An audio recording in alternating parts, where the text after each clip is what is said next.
Alors c'est un ex-foyer des jeunes travailleurs en réalité, puisque ce lieu a été fermé en 2007, désaffecté en 2007, et il nous a fallu plusieurs années de discussion avec l'État pour essayer de vendre un projet de démolition qui a été refusé dans un premier temps. On nous a dit non, il faut y conserver ici du logement, malgré un certain nombre d'arguments avancés. On nous a demandé de refaire du logement, on a trouvé un acquéreur pour faire du logement, on nous a dit non, il faut que ce soit Duo qui fasse du logement. La structuration du bâti avec ces murs en béton qui séparaient chaque chambre de ce foyer des jeunes travailleurs rendait très complexe et surtout très coûteux cette opération de rénovation pour faire du logement social. Et on a fini enfin par être entendu par les services de l'État qui nous ont autorisé en 2020 à pouvoir démolir ce bâtiment.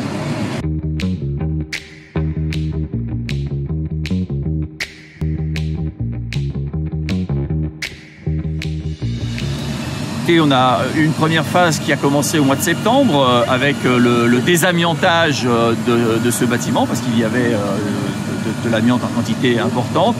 Tout a été, je dirais, enlevé à l'intérieur. Il ne reste plus aujourd'hui que les murs et cette toiture terrasse, le béton en réalité.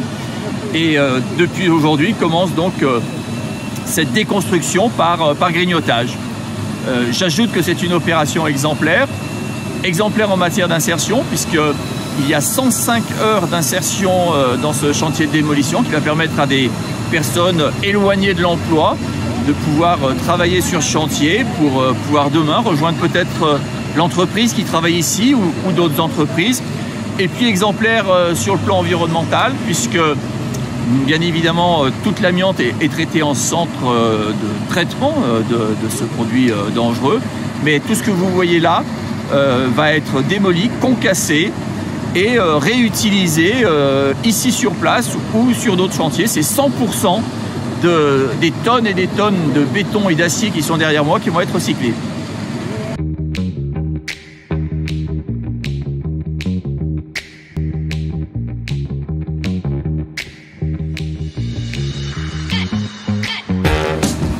Alors, l'avenir du site, nous allons en décider bien évidemment, comme nous le faisons à chaque fois, avec les habitants, avec la commune voisine aussi. On est vraiment à la frontière entre Vienne et Pont-Évêque, avec tous ceux qui s'intéressent au renouvellement de ce secteur.